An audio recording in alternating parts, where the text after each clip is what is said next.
So I just want to document some of my findings from a psychological perspective from my 100-day challenge. And I'm going to tie this into kind of how most extreme diets work because I see like a significant relationship between how most people respond to them and my 100-day challenge. Just because when you have an extreme diet or you really, really cut calories or you do something like keto where it's just completely abstract to what you normally do, what I'm finding with this 100-day challenge now that I'm creeping up towards the end of it is that, like, now that I know that the end is coming up, I'm starting to get those urges to do everything that was on that list again. And what that means is that when there's things that you aren't truly intensive with eliminating from your life permanently, or you don't have enough of a vendetta against those things, or you just did it for a short period of time, it's just like, for me, it's like being freed from jail, where it's just like suddenly I have all the freedom again and you want to overindulge. And this is what happens a lot with these diets. Like, I've seen people who have no intention of competing going on contest diets for months at a time. Like, I've seen people do this for as long as 9 months, and then they start eating normal again, and then suddenly they're 30 pounds heavier than they started, and they don't understand why. And this is something that happens because of metabolic adaptation and how humans have traditionally been. We haven't always had immediate access to food, so our bodies adapt to what we have. And when we're very, very restricted, that was what we used to live like. We never had immediate food access all the time. We didn't have fridges and refrigerators. We used to have to farm, hunt, and gather. So when calories get restricted for that long of a period of time, once you start to consume them again, your body not only wants to return the fat cells back to normal, but they also want an increase in volume.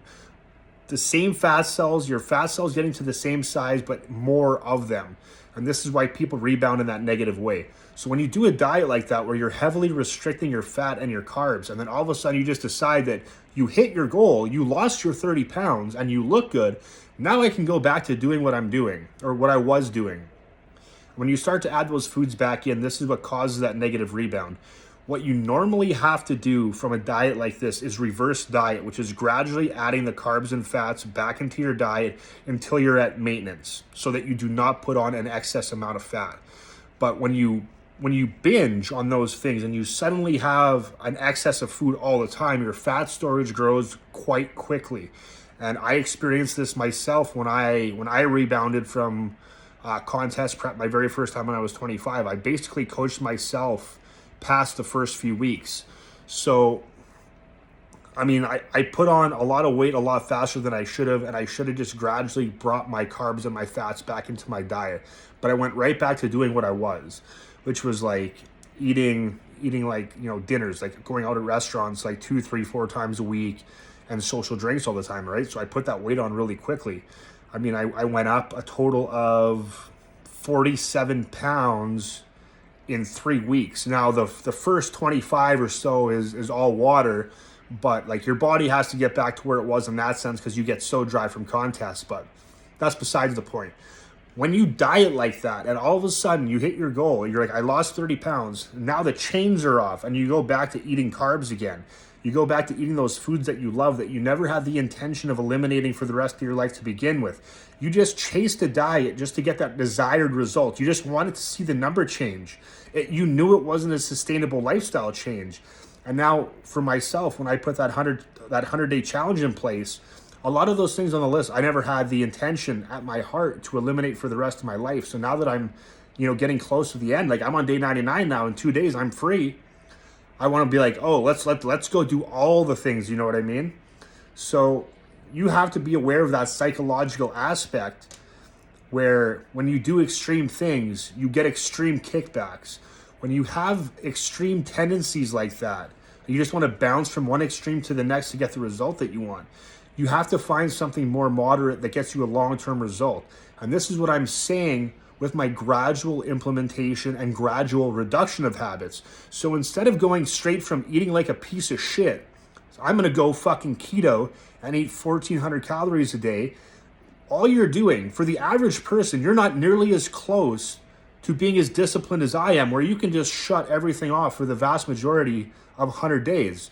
Like a lot of the things that I do, a lot of people don't do, okay? And for a person to go attempt a diet that I would not even attempt myself, because I know how I would feel.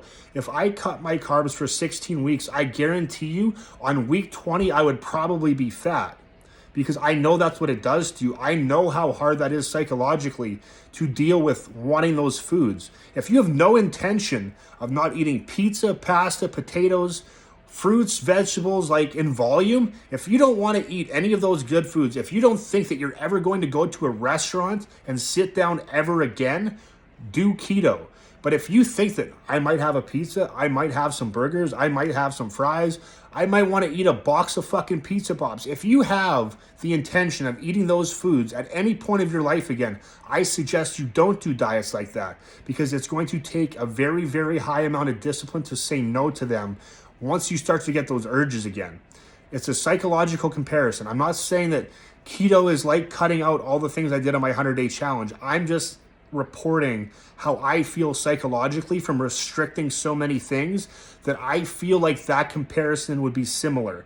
When you restrict what you eat and what you like, when you have no intention of eliminating them for the rest of your life, I think you're setting yourself up for a psychological kickback where your body is going to want to rebound, where you're going to want to go and do all the things that you kept from yourself from so long.